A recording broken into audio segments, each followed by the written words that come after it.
হুজুর আমার মা ও আমার স্ত্রীর মধ্যে প্রায় টুকটাক ঝগড়া হয়, আমার স্ত্রীকে কিছু বললে বলে আমি মরে যাব, এমত অবস্থা আমার করণীয় কি? ভাই এটা একটা জটিল কাজ। মা এবং স্ত্রী দুইজনের সামলাইতে হয়, স্বামীর ছেলেদের অনেক কষ্ট আসলে এই জায়গাটাতে। এখানে আপনি মায়ের কাছে যাইয়া বোকা সাজবেন আর বোর কাছে এসে বোকা সাজবেন, এমন একটা ভাব ধরবেন আপনার বউ মনে করবে লোকটা মাজুর। মাজুর বুঝছেন তো? বেচারা মাজুর, ওই যে প্রতিবন্ধী যেরকম মাজুর থাকে এরকম মাজুর, বেচারা মাথায় কোনো কাজ করে না, বেকুব।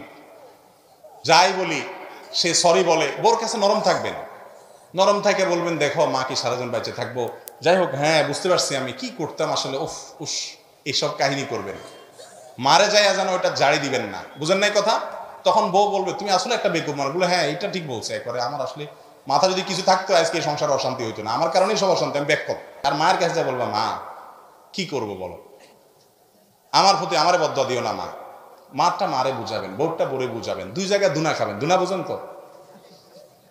মার কাছে বকা খাবেন, বউয়ের কাছেও বকা খাবেন, ইনশাল্লাহ দেখবেন যে মোটামুটি আপনি মাঝখানে থেকে রেফারির মতো ভূমিকা রাখতে পারবেন।